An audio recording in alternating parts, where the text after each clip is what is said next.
Welcome to another episode of Me and My Health Up. I'm your host, Anthony Hartcher. I'm a clinical nutritionist and lifestyle medicine specialist.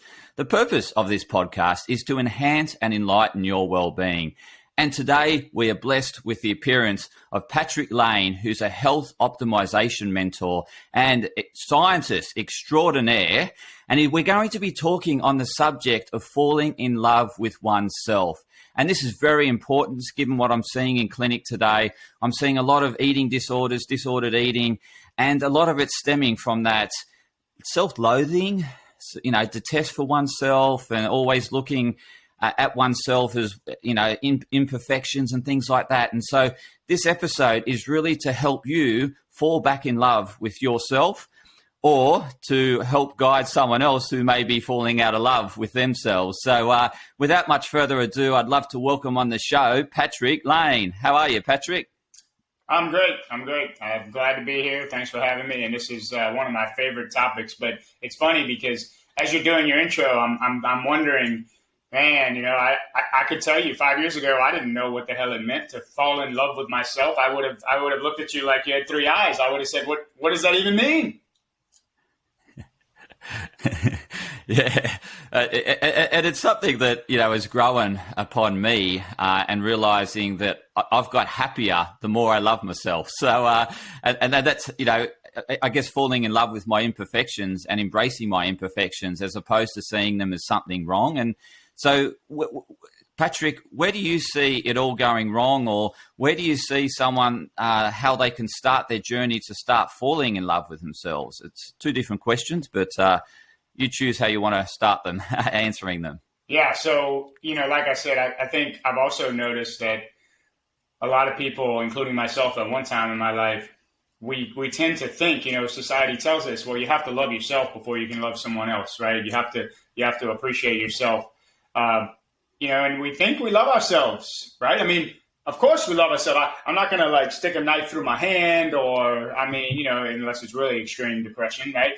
And so we tend to think, and from conversations that I've had, I recognize that people think they love themselves, and when maybe they don't. And there was certainly a time for me when I thought I loved myself. And then when the idea of loving oneself is one thing, but the idea of falling in love with yourself is not anything I had ever even heard of. It's not something I heard of, not only heard of verbally, but felt.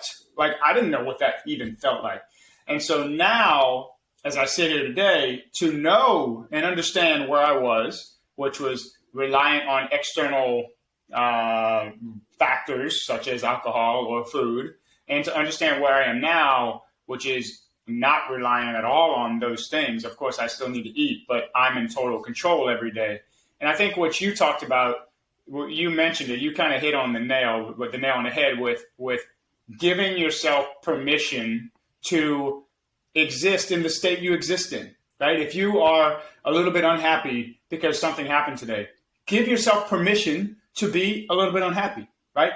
Just like you would if you have kids, or if you have a spouse or a significant other, or even a best friend, right? Or even your mom or dad. And if they were to come to you and approach you and need support, and maybe they're unhappy because their pet died, something simple, or maybe it's even more simple. Maybe they're unhappy because they got in a small car accident. Whatever the reason is, you would provide that person with support. But we tend to not provide ourselves with the same level of support. And so if you can think of the person that you're the closest in the world to, whichever one of those people it may be that I listed a few examples of, and try to ask yourself, well, what if this person were to come to me with this specific problem, the problem that I'm experiencing now in my state of unhappiness? What would I tell them? How would I react? And most certainly you would react in a supportive way. If you're a good person, which I believe most people, 99.9% of people are good people. Deep down at the soul level, you're a good person. We're all born good person. Our souls are born good.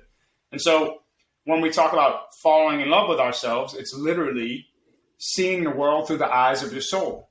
And that's how I like to describe it, because when we all can recognize when we're in love with somebody, whether we've been in love or not. I think most people would agree that to be in love with someone else is to see the world through their eyes, right? And to put their perspective front and center. And so if you can see the world through the eyes of your soul, you now can put your own well-being and self-serve yourself, give yourself permission to self-serve, give yourself the grace for when things aren't always perfect, right? And you have those bumps in the road, all of those things, and to feel what that feels like.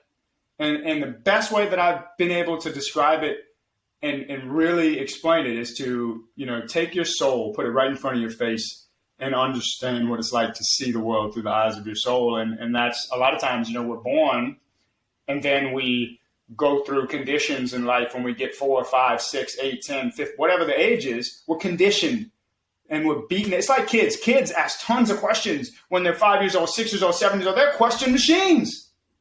But when they get to be 13, 14, 15, they stop asking questions. Society beats it out of them. Society tells you not to love yourself and certainly not to fall in love with yourself, because holy shit, when you fall in love with yourself, everything changes. I rambled a little bit, but that's my answer.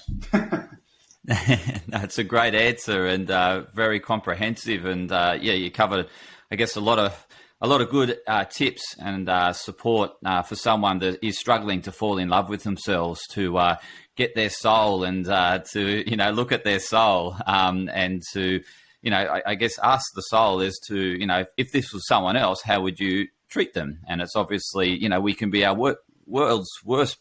I guess our own worst enemies, can't we, in terms of really, that self-sabotaging and just, despising ourselves and really it's that self-harming in a mental sense. I mean, yes, it can happen also in a physical sense, but a lot of the self-harm starts with that mental degrading of oneself. And what do you think, how much does comparing yourself and that jealousy come into play with this lack of love for oneself? So what I would tell you is when you fall in love with yourself, nobody else matters.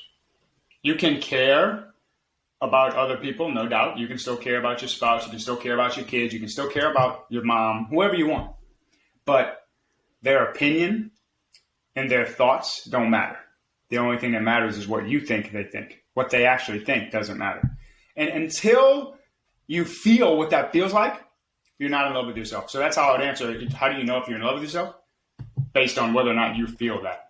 And I went, dude, Anthony, I went 40 years saying verbally, I don't care what other people think.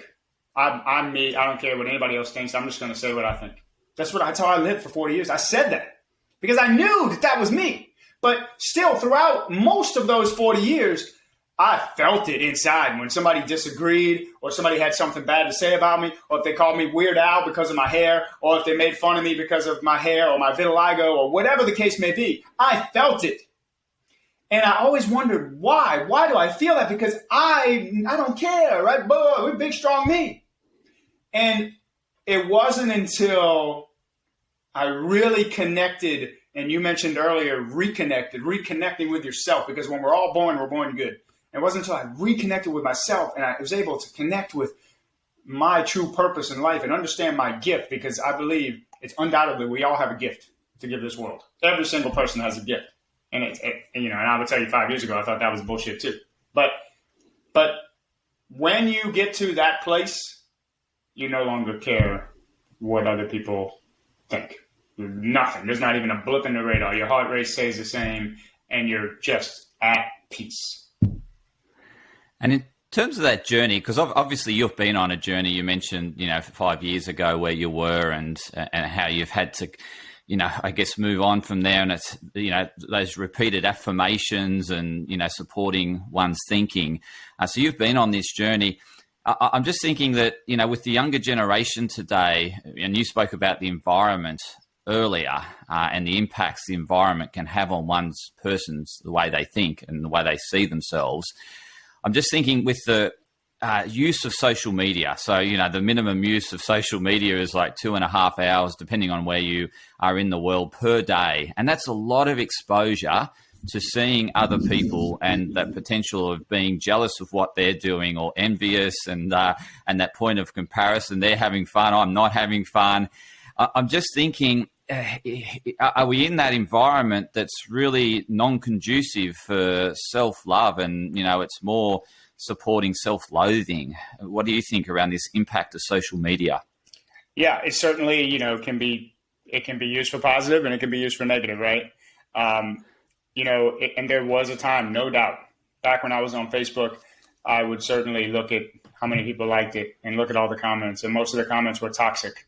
And that's why in April of 2021, I dropped Facebook. I deleted the app from my phone.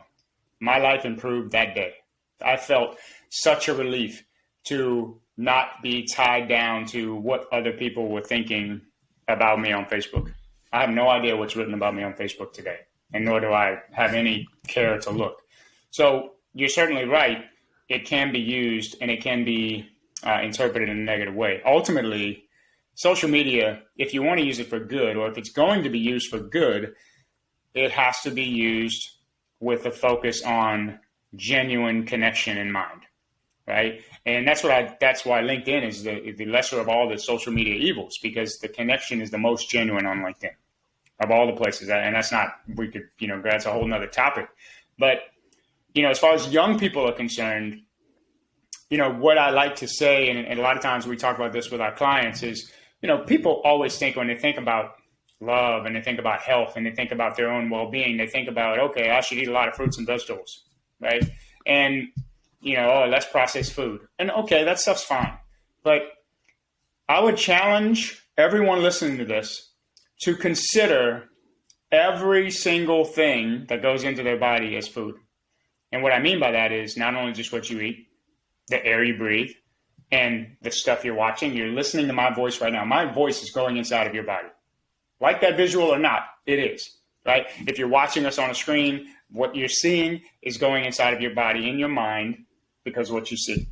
And so if you can begin to frame your life in a way that it becomes just as critical, what you see, what you hear, the way that you breathe, the air that you breathe, as what you eat and drink, that just being aware of those things can change your perspective and help you to become more aware of, okay, well, be more intentional about, you always hear people talking about intentional, be less, don't be mindless. Well, when we talk about social media, a lot of what you're talking about with young people is scrolling, mindlessly, mindless. It's just mindless.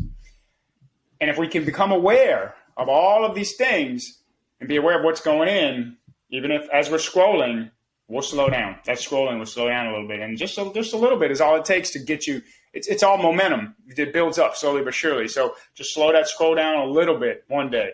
And then maybe it slows down a little bit more, because the more that you recognize what makes you feel good, the more that you recognize what makes you feel less good. So it's through the power of momentum and through the power of focusing on, does this make me feel good? Anybody sitting on the couch after an hour of scrolling social media, just ask yourself, do I feel better? Does that make me feel good?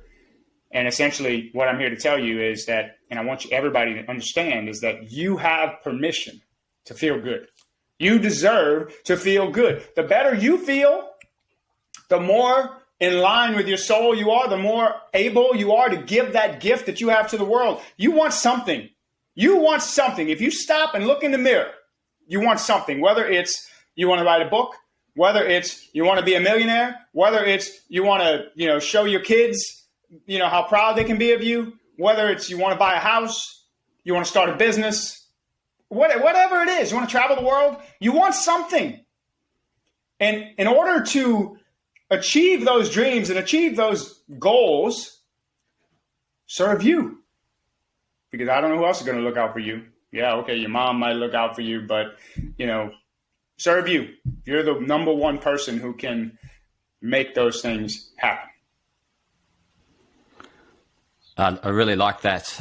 As you said, it starts from that thing of being mindful and that aware of what you're looking at and what you're taking in and how you feel about it. So, being aware is to what you're looking at or what you're hearing, does it make you feel good? If it does, then I think it's sort of do more of that. And if it doesn't, remove it out of your life. What do you suggest as the process? Once you start to find that something's not feeling good for the person, what should they do? What are the next steps? So, yeah, once you can start to recognize what feels good and what doesn't feel good, then ideally, yeah, get rid of it doesn't feel good. If it doesn't serve you, then get rid of it, right? It's of no benefit to your life. It's of no benefit to you achieving your goals and your dreams. So you're the one in charge. You can keep doing the things that don't make you feel good. That's just, death by 1,000 paper cuts, as they say, right? But the sooner you remove the things that cause you to not feel good, that time and energy is going to be replaced by either something else that doesn't feel good or by something that does feel good. And the more that you do that, it's like going upstairs, climbing the ladder of life, if you will, whatever cliche, analogy you want to use. But yes, the sooner you remove those things that don't feel good, the better. And what I think, in society, Anthony, we have this mentality that, we have to have struggle in order to have good. My dad used to come home every day from work and say, I got good news and bad news, kids. I had 2 brothers. And he would always present us good news and bad news. What do you want to hear first? And we would all just sit around. Oh, I want the bad news first. I want the good news, whatever. Some days we want each first. But every time it was good and bad. There had to be bad if there was going to be good. Every time. And another huge game changer is to actually recognize it doesn't have to be bad, right? It can just be good. You can have good and good. You don't have to suffer in order to get good. You don't have to go through pain in order to have gain. And so as you slowly start to replace those non-feeling good things with feeling good things, you will start to recognize, whoa, I'm feeling better. Whoa, I got more energy. And it just gets better and better and better and better and better. And sometimes these are hard things. I mean, if we're just talking about, an hour of scrolling on social media and watching a particular person's content, that person's content doesn't make me feel good. Well, okay, so get rid of that person's content. That's easy. But then we talk about sometimes, what if it's a loved one? What if it's a family member? That doesn't make me feel. Now that's harder. That's when we get into real life shit. But it's no different. It's no different. You can still manage that and just spend less time with that person. Or at least if you absolutely have to be around that person, at least go in with the best intention. At least go in with the idea in mind that, okay, I'm going to make this is going to suck. This person sucks. This experience, whatever it is. But go in just trying to make it the best sucky situation it can possibly be and just make it as short as possible. And have you got any tips in terms of changing that perspective? So some people will perceive that news as bad, and you're looking for the good within that considered bad situation or bad news. Have you got some tips as to how the listeners can actually change their perspective or shift it? Shifting the perspective. Yeah. So, I mean, look, there's two sides to every coin, right? And I will tell you that, I've talked to a lot of people, and I learned this from Krista Tippett, who went through severe depression in her 30s and went on to be highly successful, writing multiple books. She has a podcast. She has an app. Amazing woman. She actually won, I think, a humanitarian medal, some kind of medal from Barack Obama in 2016, I believe it was. Really highly renowned woman.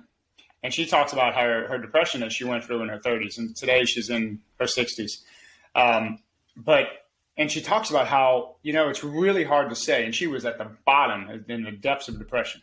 But if she wouldn't have gone through that experience, she wouldn't have been able to accomplish what she has accomplished.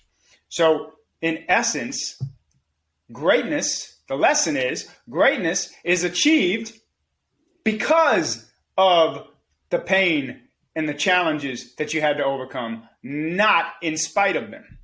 And so if you can look at the obstacle that's in front of you, whether it's a person, a thing, a situation, whatever it is, and just try to spend more time daydreaming daydreaming about what you want in a year or 6 months or 2 years, or where you want to be, where your goal is to be, then mentally you'll feel better.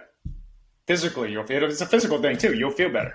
So I would say daydream more and recognize that this is put here for a purpose. You're not ready for your greatness today if you're going through and struggling. Look, one big problem that we can have, and I suffered from it for a long time, is, whoa, you're 20 years old and you get this shit already? You recognize you feel amazing. You've fallen in love with yourself already at 20?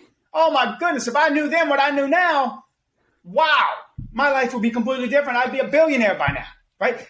Falling into those traps is dangerous because in order to, I'm 43, I wouldn't be where I am had I not, gone through, for example, I had vitiligo as a kid.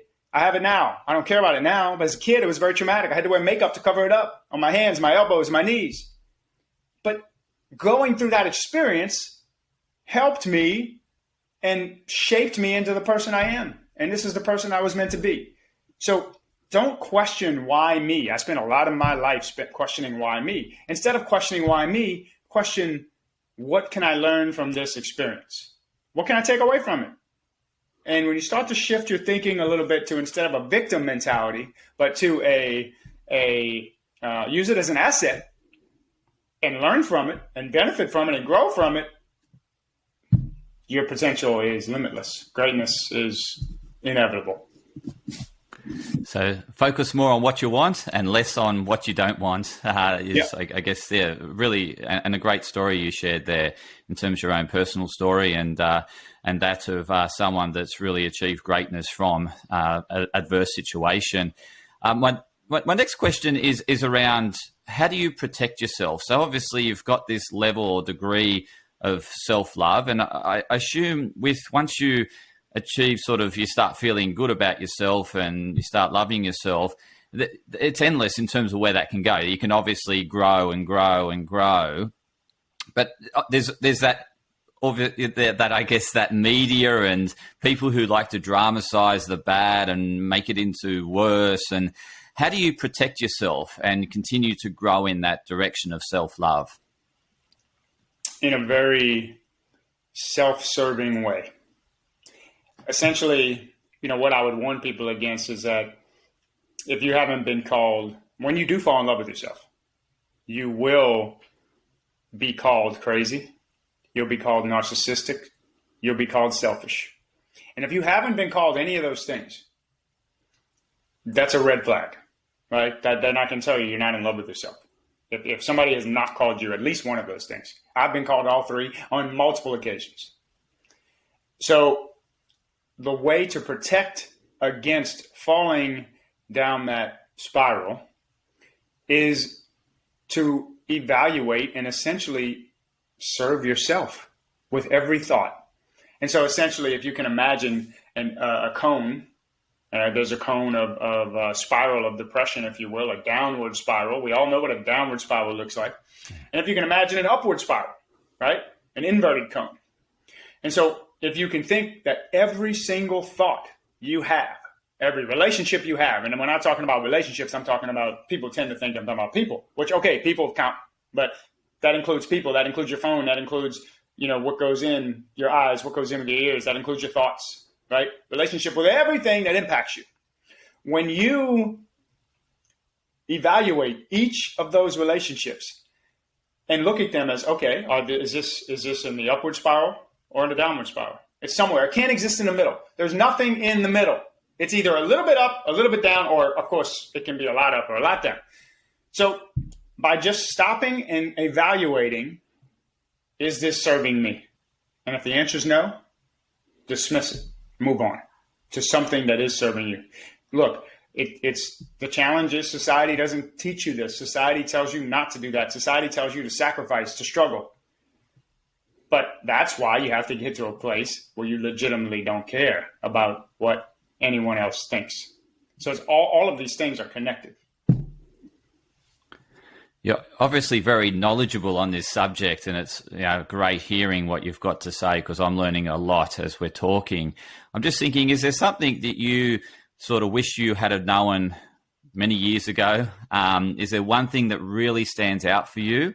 Because obviously you've become very knowledgeable on this subject and you know a lot now, but I'm just thinking, is there one thing that really stands out for you in terms of this falling in love with oneself and staying in love with oneself and going in that direction of constantly loving oneself? Yeah, so there's definitely something that stands out. There's nothing that I wish I would have changed. There's nothing that I would go back and change because, I'm 43. Yeah, I can think about how amazing it would have been had I figured all this shit out at 33, right? Or 30 instead of 40. Of course I could do all that. But ultimately, the number one thing that stands out, you kind of mentioned it already, but it's really as simple as, does this feel good? And does this serve me? If it does, keep thinking it, keep doing it. If it doesn't, then do something else. Do something else that does serve you. And I know you asked for one thing, but I'm going to give you two. And the other one I'll give you, because we haven't touched on it, is about your intuition. And every single person listening here, every single human being that I've ever asked and I've ever heard, whether it's read or listened to or talked to in person, nobody has ever made a mistake as a result of listening to their intuition. Ever. All of our mistakes come from not listening to our intuition. You talked about earlier those voices in your head, right? You get those self-talk and those negative voices, right? Your intuition is not negative. So those negative voices are yelling at you to tell you not to listen to your intuition. Those negative voices are coming from conditions. Those negative voices weren't there when you were 2 years old, right? Those negative voices have appeared because you've been conditioned over years with society beating you up. With you asking all these questions as a 4-year-old, a 5-year-old, as soon as you can start talking, 6 years old, and then you get beat and beat and beat and beat and made to feel stupid. And so then you stop asking questions, and now all these negative self-talk is coming and say, "Oh, don't ask that." It's a human response, right? It's, protect yourself. So the biggest thing that I would say is really just when you fall in love with yourself, you learn to live at the mercy of your intuition and surrender to your intuition. And Anthony, you know how fucking amazing that feels I've literally fallen and just let my intuition guide me. I mean, I'm not perfect, but if we all were to listen to our intuition every minute of every day, we wouldn't be human, but nobody would ever make mistakes. And I try to listen to my intuition every minute of every day. I've fallen I've surrendered to intuition, if you will. Which when we talk about intuition, what is intuition? We talk about that gut feeling. Then you get into gut health. It's all connected. But look, I do have 2 kids and they're teenagers. So I'm not perfect. There are certainly times when you react when maybe I shouldn't have reacted. Those times are few and farther between now, certainly, than they were 5 years ago. But I'm not perfect. It still happens. And so at that point, give yourself the grace and allow yourself to make mistakes. And by loving yourself, if you're in love with somebody or you love somebody and they make a mistake, you don't stop loving them, right? So that's how all this is interconnected. And that's how as you go, it's just an upward spiral that keeps getting better and better and better and better and better. You can't fall. It's only a rocket that keeps shooting up. And I can tell you, life just keeps getting better and better and better and better. I love that analogy of a rocket just shooting up, and life just keeps getting better and better. It's fantastic. Have you got any tips of how listeners can better connect with their intuition? Yeah, it's a good question. And, I've been asked before, we've had some good conversations around how do you distinguish between intuition and feelings, right? And, one thing that I would say, this is a pretty cool trick. I learned this from a professional psychologist. But so if you take your right hand, and you can do it right now, if you take your right hand and put it on your heart, and then you take your left hand and put it just a few fingers, put like 3 fingers below your belly button, right below your belly button, so that your index finger is like on your belly button and your other fingers are below your belly button. And then if you just think, about yes or no questions that you're pondering, right? And if you think, whatever the case may be, or can I help my kids with their homework tonight? Or, do I love this person or that person, or whatever the case may be. Really sit quietly, ask yourself that question, and feel inside of your body. If the answer is yes, you will feel it closer to your heart. If the answer is no, you'll feel it closer to your hand that's on your belly. And it's crazy. I'm telling you, Anthony, I wouldn't believe me either. If I was listening to this right now, I would say, this guy's hocus pocus. I would. I admit, I would. 5 years ago, I would have. Right? But it's true. Just try it. I would challenge anybody to try it. I'd love to hear how it went for them. But everybody that's tried it, it's like, wow. And some people can't quite feel it in their heart, but they can notice the difference, right? If I ask you a question about your kids, and I ask you if you have 2 kids, and I ask you, do you want your kids to be close to each other in 20 years when you're dead and gone, or 40 years when you're dead and gone? I've done this for older people too, right? And of course you want your kids to be close together and supportive of each other, and you want to leave behind a legacy, and you want to leave behind a family, right? People can feel that. They can feel that inside of them, right? And then if you ask a negative question, or a question and you don't even have to know the answer ahead of time, by the way, right? We can test it with questions that we maybe know the answer to, but you can do it without questions that you know, and you can use that as, okay, if it's in your heart, well, then that's more towards your intuition, which is the gist of your question. If the answer is yes, you're following. That's more in line with following your intuition. Fantastic tip, Patrick. And listeners, let us know.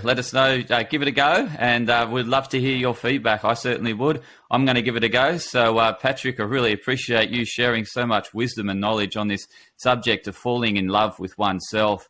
Have you got any concluding words you'd like to impart with the listeners before we close our show today? Man, look, it's fun. I could sit here and talk about this stuff all day long. So I really, really enjoy being here talking about this with you. As far as the parting words, what I would say is I'll use the example of a person who's 100 pounds overweight or 200 pounds overweight.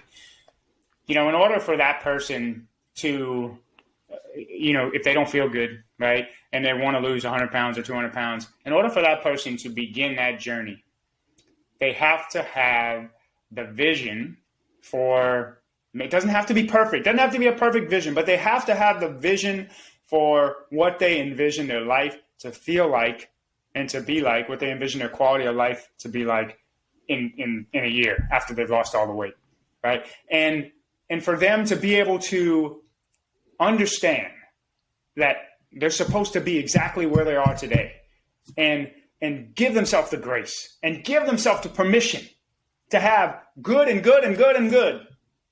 So permission, grace, and vision. That's what I'd leave you with. Love it, Patrick. And how can the listeners best connect with you? I'm on LinkedIn, Patrick Laine. They can go to letsgetfitface.com as well, or gettingfitface.com. I am on TikTok at gettingfitfaced as well. Not quite as active on TikTok. Very active on LinkedIn. They can also email gettingfitfaced@gmail.com. So, hey, I'm around, a lot of ways to get in touch with me, or hell, they can contact you and find me that way. But,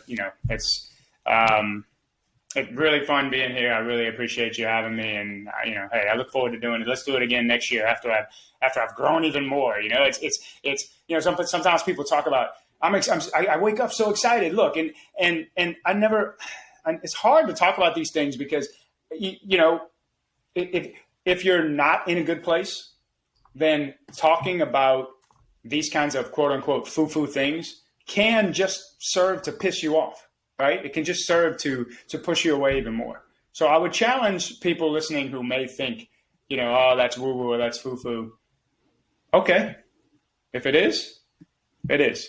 But what if it's not? What do you have to lose?